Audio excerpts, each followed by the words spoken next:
स्मरणीय श्रीमान पीयूष जी, विकास जी, माता जी, अतिथि महानुभाव, धर्म प्रेमी सज्जनों और माता जी, परमपिता परमेश्वर की श्रीमंत कृपा से अभी हम लोगों ने अपने इस अग्निहोत्र का संपादन किया है। अनेक निमित्तों से इस यज्ञ को हमने अभी पूरा किया। यज्ञ के उपरांत अब हम कुछ विशेष रूप से ये जो यज्ञ बालक के जन्मदिन के रूप में भी था, तो अब हम थोड़ा सा विचार जन्म के विषय, हमारा यह जीवन क्या है, क्यों होता है, अपने जीवन का हम क्या करें अथवा जीवन में हमें करना क्या चाहिए, आदि निमित्त से हम थोड़ा यहाँ चर्चा करेंगे। चर्चा को इस रूप में हम आगे बढ़ाते हैं। पहले मैं एक प्रश्न करता हूँ आप सभी से, उसका जो उत्तर हो वही समझिए अपने व्याख्यान का प्रयोजन माना है।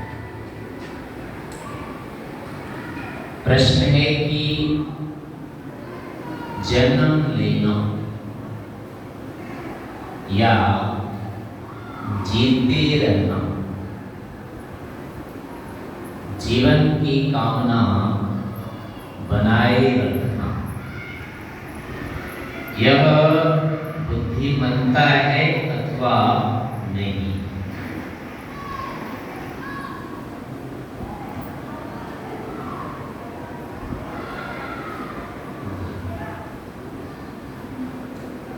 जीने की इच्छा रखना ये बुद्धिमानों का काम है या नहीं?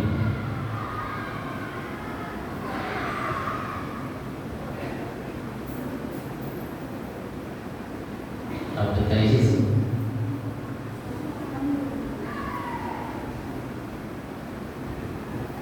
हाँ जी माता जी, प्रश्न समझ में आया?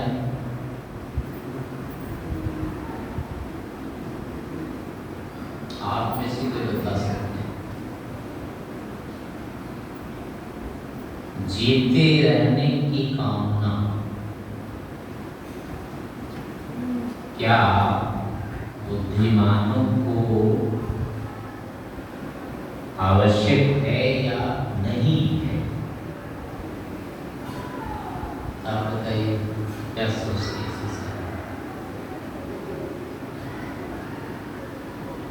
आप भी बता दो।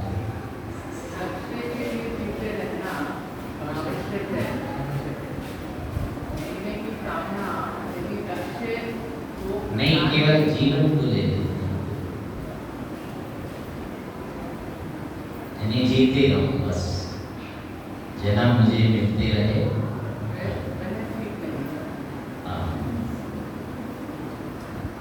तो देखिए इसमें वेद का क्या कथन है। तृतीय धामन मंत्र पढ़ते हैं हम, सनो बंधु जनिता स्वविहाता धामानि वेद उपनानि विश्वा यत्र देवा अमृतम आनुशानास तृतीय धामन अध्ययन। इसमें बताया है कि विद्वान जो होते हैं वो कहाँ विचरण करते हैं? तृतीय धाम, यानी कि विद्वानों के जो रहने का स्थान होता है वो तीसरा धाम। विद्वान लोग तीसरे धाम की कामना रखते हैं। तृतीय धाम का मतलब होता है मुक्ति, मोक्ष, अपने स्वरूप में स्थित रहना। ईश्वर के आनंद में रहना, संपूर्ण दुखों से छूट करके पूर्ण आनंद की अवस्था जो है वो तृतीय धाम, एक शब्दों में कहेंगे तो मुक्ति है। विद्वान जो होते हैं वो मुक्ति की कामना करते हैं, मुक्त रहना चाहते हैं, जीवन उनको अपेक्षित नहीं रहता। दूसरा है, हमारे ऋषि लोगों का क्या मत है इस विषय में। ऋषियों का मत है कि जो जन्म लेता है वो कोई भी जन्म लेने वाला बुद्धिमान नहीं होता है, नहीं तत्व ज्ञानी नहीं होता है। वीतराग जन्म आदर्श नाम, ये न्याय दर्शन का एक सूत्र है। यानी कोई भी ऐसा नहीं मिलेगा कहीं पर जिसने जन्म लिया है और उसमें अविद्या नहीं है। अविद्या से रहित का कभी जन्म होता नहीं।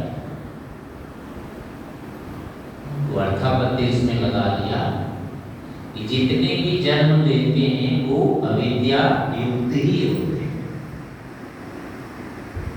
यानी बिना अविद्या के जन्म होगा ही नहीं। तो इसलिए जितने भी जन्म लेने वाले होते हैं, जन्म लेने के बाद वो विद्वान होते हैं, तो अपनी अविद्या को जन्म लेने के बाद वो हटाना होता है, हटा लेते हैं। लेकिन जो जन्म ले रहा है, यानी जन्मजात कोई विद्यावान नहीं होता, सभी में अविद्या मिथ्या ज्ञान होते हैं और इसी कारण से ये जन्म होगा। यानी जन्म का जो कारण है वो है अविद्या, और मुक्ति का जो कारण है वो विद्या है। ज्ञानात् मुक्ति बंधो विपर्यया, ज्ञान होने पर क्या होता है, मुक्ति हो जाती है। और इसके विपरीत, यानी जब तक मुक्ति नहीं हो रही है, इसका मतलब है कि अभी अज्ञान। कहने का अर्थ होता है कि ये जो जीवन है ये अज्ञान का फल होता है। इस कारण से जन्म लेने वालों के लिए अब आवश्यक हो जाता है कि हम इस दोष को पूरी तरह से हटा दें। क्योंकि जिस कारण से कोई व्यक्ति जेल में मान लीजिए कोई आया है, तो किसी न किसी अपराध के कारण नहीं आया होगा।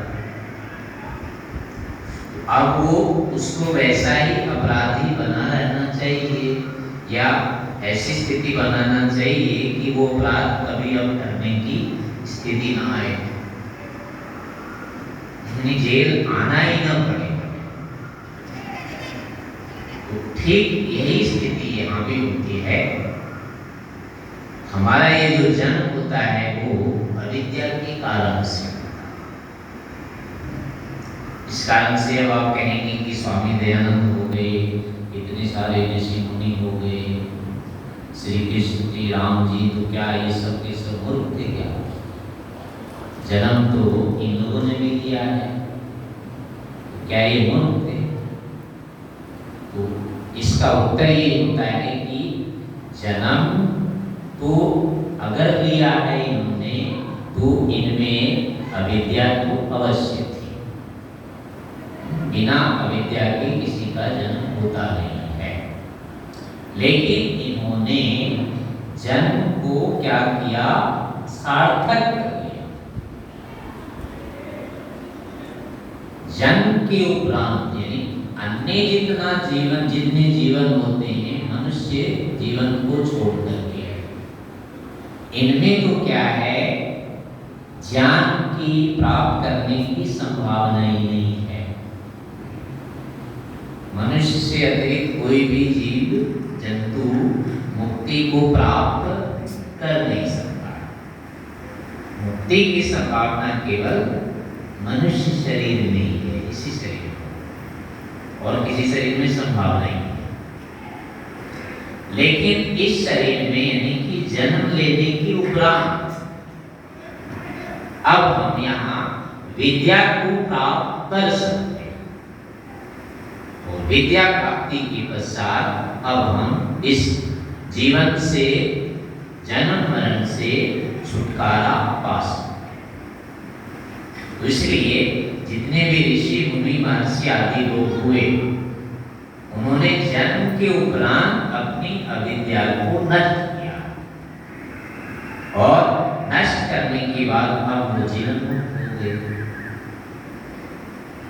जीवन मुक्त होने के बाद क्या होता है, अगला जन्म उसका नहीं होता, वो मुक्त हो जाता है। तो इस कारण से जन्म का कारण तो रहा है उनका भी, पीछे उनमें अविद्या थी, लेकिन बाद में उन्होंने उस अविद्या को हटा दिया। ये उनके अंदर विशेषता है। इस कारण से सभी का, यानी कि मनुष्य मात्र का, हम सबका यह कर्तव्य होता है, दायित्व होता है कि हम ये जो मनुष्य जीवन हमें मिला है, ये सर्वोपरि होता है, और इसका जो फल है, इसका जो प्रयोजन है, वो ये है कि हम पूरी तरह से अविद्या रहित हो जाएं। मुक्ति का अभिप्राय होता है संपूर्ण दुखों से छूट जाना और पूर्ण सुख को प्राप्त हो जाना। तीन प्रकार के जो आदि दैविक, आदि भौतिक, आध्यात्मिक दुख होते हैं। इन तीनों प्रकार के दुखों से छूट करके और ईश्वर का जो नित्य आनंद है, उसको जो प्राप्त कर लेना होता है, इसी का नाम मुक्ति होता है। तो अब देखें कि ये हमारा क्या है, स्वभाव है। कोई भी प्राणी जो होगा, ऐसा नहीं मिलेगा कि वो चाहता हो कि हम दुखी रहे। कोई ऐसा नहीं हो सकता है। कोई नहीं कहेगा कि हम सदा दुखी रहें तो अच्छा है। सभी की यही कामना होती है कि हम सुखी हो जाए, और सुखी भी ऐसा जैसे कि बीच में कभी कोई दुख नहीं आए। जैसे आप भोजन खा रहे होते हैं, मान लीजिए खीर खा रहे हैं और कुछ खा रहे हैं, उसमें बीच में कोई कंकड़ पड़ जाए और कुछ पड़ जाए, ऐसा चाहेंगे क्या? कभी नहीं चाहते हैं। कोई भी काम कहीं भी कर रहे होते हैं तो कभी नहीं चाहते कि बीच में कोई बाधा आ जाए। यानी कि पूर्णतः निर्बाध रहना, ये हमारा स्वभाव। हम बीच में किसी भी प्रकार की छोटी सी भी बाधा स्वीकार नहीं करते। तो बाधा का मतलब होता है दुख। निर्बाधता का मतलब होता है कि निरंतर सुखी रहना। तो निरंतर सुखी रहना यह हमारा स्वभाव है। हम ये चाहते हैं, कभी नहीं चाहते कि थोड़ा सा भी हमको दुख हो जाए। तो यह जो स्थिति है पूरी तरह से सुखी होने की, निर्वाध होने की, वो केवल मुक्ति में संभव है। संसार में यह संभव नहीं है, क्योंकि यहाँ पर जितने भी राजा हो गए, बलवान हो गए, विद्वान हो गए, एक से एक व्यक्ति हो गए यहाँ प्रभुत्व संपन्न, लेकिन किसी के जीवन में ऐसा नहीं मिलेगा कि उसको अब कोई बाधा नहीं रही। आप किसी भगवान को ले लीजिए, उदाहरण के रूप में किसी का भी नाम ले सकते हैं। आप ये नहीं कह पाएंगे कि अब इसके जीवन में कोई दुख नहीं रहा, इसको कोई बाधा नहीं रही, इसके सामने अब कोई चिंता नहीं है, इसको कोई समस्या नहीं रही है। ऐसा ना तो कोई धनवान मिलेगा, ना कोई विद्वान मिलेगा, ना कोई बलवान मिलेगा। किसी भी कोई भी कितना भी साधन संपन्न हो गया है, लेकिन ऐसा नहीं मिलेगा जिसके जीवन में अब कोई समस्या नहीं है। यहाँ बुद्धिमान से बुद्धिमान, बलवान से बलवान, धनवान से धनवान व्यक्ति भी बाधित रहता है, दुखी होता है, समस्याएं उसके सामने रहती है। तो संसार में ऐसा संभव ही नहीं है कि हम पूरी तरह से दुख रहित हो जाए। यहाँ कोई समस्या पीछे लगी रहेगी, और वो समस्या जो है वो हमारे स्वभाव के विरुद्ध है। हम चाहते नहीं कि ऐसा हो जाए, चाहते नहीं है ऐसा हो जाए, और ये नहीं होगा कि वैसा नहीं हो पाएगा, होगा ही होगा। इस कारण से होता है कि ये हमारा जो जीवन है हमारे ही स्वभाव के विपरीत है। जो कुछ यहाँ होता है वो हमको स्वीकार नहीं है, और जो हमें स्वीकार है, जो हमें चाहिए वो यहाँ होता नहीं है। तो अब क्या होगा, इसका अभिप्राय क्या हुआ? आप कोई काम करने जा रहे हैं और ये पता चलेगी कि ये काम तो होगा नहीं, फिर भी आप उस काम को यदि कर रहे हैं तो कोई क्या कहेगा उसको? बुद्धिमान तो नहीं कह सकता। हम ऐसा कोई भी काम नहीं करना चाहते हैं जिसमें कि असफल हो जाए, उसका हमें कोई परिणाम नहीं मिले, फल नहीं मिले, व्यर्थ में हम काम करें, व्यर्थ में समय लगाएं, ऐसा कोई नहीं होगा यहाँ। लेकिन संसार में होता क्या है, आप बचपन से देखिए, आप क्या चाह रहे थे, कुछ हमें मिल जाए। हमारे जीवन में अभी कमी है, हमारे जीवन में अभी अधूरापन है, ऐसा लग रहा था बचपन में, और उसको पूरा करने के लिए प्रयास कर रहे थे। अब 30 साल, 20 साल, 50 साल, 60 साल होने के बाद भी आप उस भाव में देखिए क्या अंतर आया है क्या, या अभी भी वही लग रहा है कि अभी भी जीवन में कमी है। आप देखेंगे कि 3 साल से 4 साल से थोड़ी सी बुद्धि काम करने लगती है, स्मृति रहती है। उस समय हमारा जीवन पूरी तरह से बाधित था, अधूरापन था। हमको लग रहा था कि ये हो जाए तो अच्छा हो जाएगा, ये हो जाए तो अच्छा हो जाएगा, अगर ये हो जाता है तो कोई समस्या नहीं रहेगी, ये हो जाए तो कोई बाधा नहीं रहेगी। ये ऐसा सोच करके हम चल रहे थे, लेकिन आज भी वही की वही स्थिति भीतर दिखाई देगी। अभी भी लगेगा कि ये तो रह गया। 50 साल, 60 साल, 90 साल जीने के बाद भी व्यक्ति यदि उसको ईश्वर की प्राप्ति नहीं हुई है तो उसके जीवन में वही अधूरापन ज्यों का त्यों दिखेगा जो 3-4 साल के समय। कितना ही आप पुरुषार्थ कर लेते हैं, कुछ भी कर लेते हैं, लेकिन अंदर वो जो टीस होती है, अभी जीवन में कमी है, अभी ये हो नहीं पा रहा है, जो मुझे चाहिए था वो अभी मिल नहीं पा रहा। ये जो स्थिति है ये संसार में यहाँ के सुख साधनों से कभी नहीं आता। आप यहाँ के विषयों को जितना भी पढ़ लें, जितना भी समझ लें, कुछ भी कर लें, लेकिन आपके जीवन में वो अधूरापन जो है, वो जो टीस होती है, वो जाती हुई नहीं दिखती। तो ये केवल एक व्यक्ति की बात नहीं है, आप जिससे भी पूछेंगे सभी के विषय में यही मिलेगा। किसी को भी ये सब करके नहीं दिखेगा, नहीं दिखता है कि बस जो होना था वो तो हो गया। अब तो मुझे कोई चिंता नहीं रही, अब तो मुझे कोई अपेक्षा नहीं रही, अब तो सब कुछ हो गया, ऐसा कहीं कोई नहीं मिलेगा। तो एक के साथ आज ऐसा हुआ है, कल भी ऐसा ही था।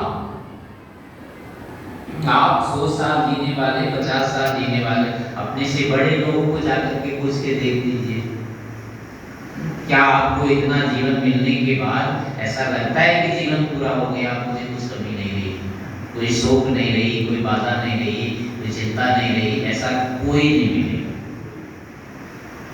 ऐसे पीछे भी आए। तो जैसा आज हमारे साथ है ऐसा ही पीछे भी था।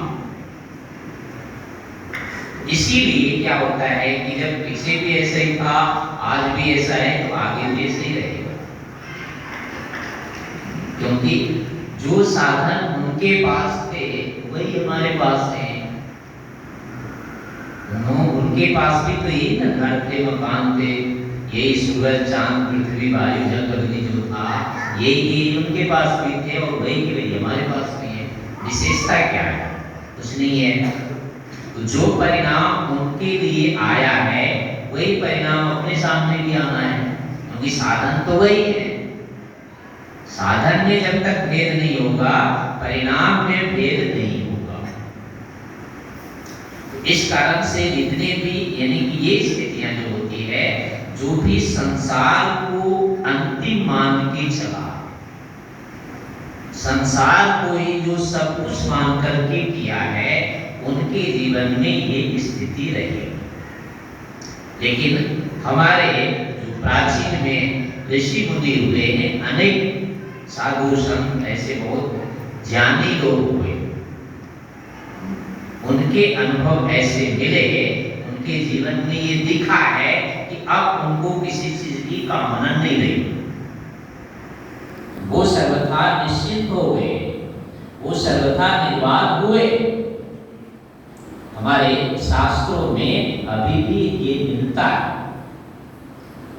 यदि हमको आत्मज्ञान हो जाता है, या जिसको भी आत्मा का ज्ञान हो जाता है, जिसको भी परमात्मा का ज्ञान हो जाता है, उसको किसी प्रकार की शोक, चिंता, भय की स्थिति नहीं होती।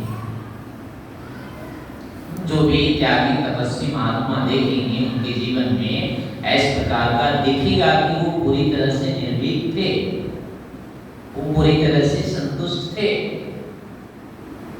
तो ये जो अंतर आता है, ये जो विशेषता आती है, वो वस्तुतः संसार और ईश्वर, इन दोनों के कारण से। संसार से क्या होगा? पूरी तरह से निर्वाणता नहीं आएगी। ये निर्वाणता जो आती है वस्तुतः ईश्वर से आती है। तो इस जीवन में जिसने जीते हुए ईश्वर को यदि प्राप्त कर लेता है, आत्मा का जो साक्षात्कार कर लेता है, उसके सामने तो ये अनुभूति आ जाती है। उनको लगता है कि हाँ, अब ये मेरा जीवन सफल हो गया। लेकिन जिसने आत्मज्ञान नहीं किया, ईश्वर को नहीं जाना, उसके सामने ये लगेगा कि अभी मेरा जीवन अधूरा है, अभी उसके अंदर वो कामना, चाह बनी ही रहती है। इसलिए हमारा दायित्व बनता है आज के इस निमित्त से हम सभी लोगों को अपने जीवन के विषय में विचार करना चाहिए कि इतना जीवन हमारा बीत गया है, तो क्या इस जीवन के अनुरूप हमने अब तक उपलब्धि किया है? जिस जीवन को हम जी रहे हैं, इसके विषय में क्या ये संभावना अब तक हमारी बनी या नहीं बनी कि हमारा जीवन कृतार्थ हो जाएगा, हम इस जीवन को सफल कर लेंगे, दोबारा हमें इसकी आवृत्ति नहीं करनी पड़ेगी। यदि ऐसी अनुभूति होती है तो समझना चाहिए कि हम अपना जीवन ठीक चला रहे हैं, हमारा जीवन ठीक चल रहा है। लेकिन अगर ऐसा नहीं लग रहा है तो समझिए कि हमारा काल ठीक नहीं जा रहा। इतना करने के बाद अगर वहीं खड़े हैं तो निश्चय है कि गलती तो कहीं हो ही रही है। अगर काम बनता है, सफलता मिलती है तो उसकी अनुभूति होती है, ये काम ठीक हो गया ऐसा लगता है। और अगर नहीं लग रहा है कि ये काम ठीक नहीं हुआ है, कहीं कहीं तो भूल हुई है। इस प्रकार से अपने जीवन को भी देखना चाहिए कि कहीं हम अपना इतना जीवन जो बिता रहे हैं तो क्या अभी भूल तो नहीं कर रहे। अगर हमारे जीवन में भूल हो रही है तो अंत में भी शोक पश्चाताप रहेगा। लेकिन ठीक जीवन यदि चल रहा है हमारा तो जीवन में आएगी एक संतुष्टि आएगी। इसलिए हमें सांसारिक इन कार्यों को करते हुए जो भी लौकिक व्यवहारिक जीवन की जी रहे इन्हीं को जीते हुए आत्मज्ञान के लिए प्रयास करते रहना चाहिए। ईश्वर को भी जानने का प्रयास करना चाहिए। केवल हमारा समय अपने शरीर मात्र के लिए नहीं करना चाहिए, क्योंकि हम केवल शरीर नहीं है, शरीर से अतिरिक्त हम आत्मा भी हैं। इसी प्रकार से इस संसार से अतिरिक्त परमात्मा भी है। यहाँ जितने लोग जैसे बैठे हुए हैं, अब इनको ना मानने हुए व्यक्ति कहेंगे मैं तो अकेला हूं, उसका व्यवहार ठीक हो पाएगा क्या? व्यवहार करने के लिए उसको मानना पड़ेगा, जितने लोग हैं उतने को मानना ही होगा, तभी ठीक व्यवहार हो पाएगा। नहीं मानेंगे तो नहीं व्यवहार होगा ठीक। तो ऐसे ही ईश्वर भी है, संसार भी है, आत्मा भी है। अगर ये तीनों हैं तो तीनों के अनुरूप हमारा व्यवहार होना चाहिए। अगर ये तीन हैं और तीन को नहीं मानेंगे, एक को ही मानते रहेंगे, तो निश्चय से हमारे व्यवहार में दोष आएगा। इस प्रकार से हमें विचार करते रहना चाहिए। हम जहाँ अपने सांसारिक जीवन को आगे बढ़ा रहे हैं, अच्छी बात है, धर्म पूर्वक पुरुषार्थ करते रहना चाहिए, लेकिन उसके साथ साथ ही आत्मज्ञान के लिए भी प्रयास करते रहना चाहिए, ईश्वर प्राप्ति के लिए भी प्रयास करते रहना चाहिए। अगर इसको जानते हुए लेते हुए अगर हम अपना जीवन आगे बढ़ाते हैं तो निश्चय से जीवन के अंत में हमें सफलता प्राप्त होगी। अपना